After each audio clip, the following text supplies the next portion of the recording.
why I'm confused at why you guys keep throwing out these more regular season games with teams whose seasons are over. Those aren't going to be entertaining, and I understand the financial motivation, but I think that you need to look at the long-term opportunities here. I think it's better off for the league financially if they can prove a World Cup group stage model is something that's intriguing and entertaining. That's something that could make more money going forward. So I think we run the risk of doing this short-term financial focus and missing out on a big opportunity and also putting a product out there that people, I guess, we'll be excited to see anything because we're starved, but people aren't going to want to watch the Wizards play if they have no chance and aren't going to be entertained by that. If there was a Wizards game on TV tonight, you would be watching, and so would we all. Bradley Beal play. I agree that if there's a Wizards game on right now, we would all play. However, it won't be just Wizards games on. They're going to be Lakers games playing at the same time. Like, this is going to be a truncated situation, so there's going to be lots of basketball on TV. I understand right now we're all hard up, fiending for some ball, but when it comes, it's going to be an influx,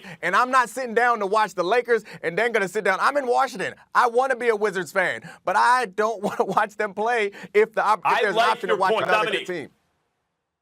I like your point that let's not be penny wise and pound foolish. Just to try to keep the revenue up in the current model, let's not, look past something that could really be good for everyone in the long run. So I understand what you mean, and for that reason, Jay, I could be easily convinced that reseed the teams, right?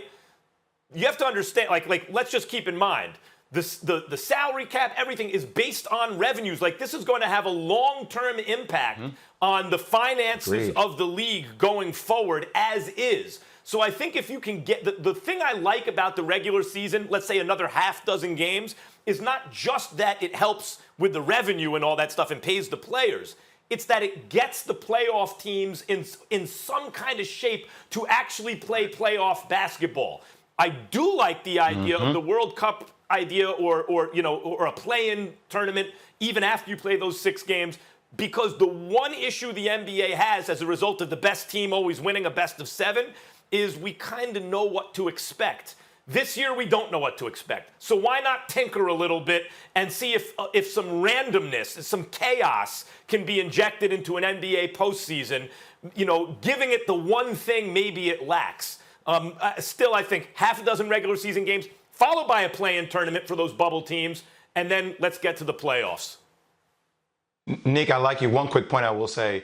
If you're a DC fan, have you been watching what Bradley Beal and what this team has been doing this year? Even though they've been struggling, they're one of the most entertaining teams to watch. Bradley Beal has been on fire, multiple 50-point games. Like Trae Young, another guy that's been on fire. What happens if Stephen Curry comes back for Golden State? He was on his way back.